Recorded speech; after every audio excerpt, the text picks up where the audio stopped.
لوگ اکثر پوچھتے ہیں کہ جلدی سے نکاح ہو جائے، اس کے لیے کوئی اچھی سی دعا بتا دیجیے۔ تو میں آپ لوگوں کی خدمت میں قرآن کریم کی ایک بہترین دعا رکھنے جا رہا ہوں۔ مجھے امید ہے انشاءاللہ آپ اس دعا سے فائدہ ضرور اٹھائیں گے۔ یہ دعا ان لوگوں کے لیے بڑی خاص ہے جن کے رشتے نہیں ہو رہے، من پسند رشتے نہیں مل رہے، رشتے آ رہے لیکن بات چیت نہیں بن پا رہی۔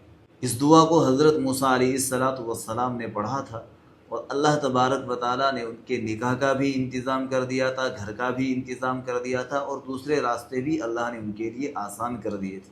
تو آپ بھی اس دعا کے ذریعے سے اللہ سے اپنا مسئلہ حل کروا سکتے ہیں۔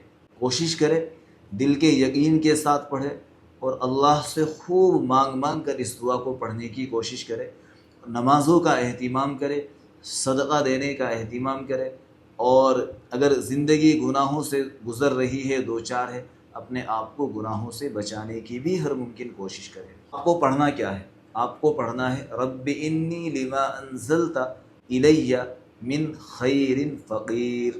پھر دوبارہ سے سن لیجئے، رب انی لما انزلت الی من خیر فقیر۔ کتنی دفعہ پڑھنا؟ ہر نماز کے بعد 7 دفعہ پڑھ لیا کیجیے، 5 دفعہ، 3 دفعہ، 7 دفعہ، 11 دفعہ، یا جتنا دل کرے اتنی پڑھیں۔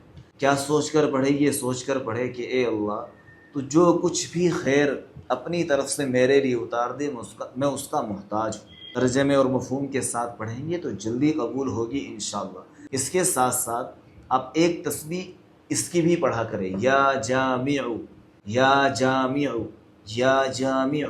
اور یہ بات ہمیشہ یاد رکھیں کہ بھئی نماز کے بغیر مسئلے حل نہیں ہوتے، نماز تو آپ کو پڑھنی ہی پڑے گی۔ نماز کا اہتمام کریں، ان دعاؤں کو پڑھا کریں۔ اللہ پاک زندگی کو یوں ہی بدل دیتا ہے، نصیب بدل جاتے ہیں، تقدیریں بدل جاتی ہے بھائی، اگر انسان دعاؤں کو کثرت سے پڑھے اور نماز کی پابندی کرے۔ تو آج کی اس ویڈیو میں بس یہی بتانا تھا حضرات کو۔ اگر آپ پہلی دفعہ آئے، چینل کو سبسکرائب کر لیجئے گا۔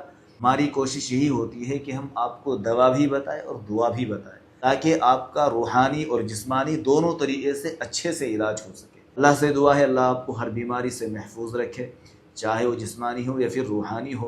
اور یہ جو دعا میں نے بتائی ہے، اللہ پاک اس کے آپ کو بہترین رزلٹ عطا کرے۔ دوسروں کے ساتھ شیئر کیجیے گا۔ شکریہ۔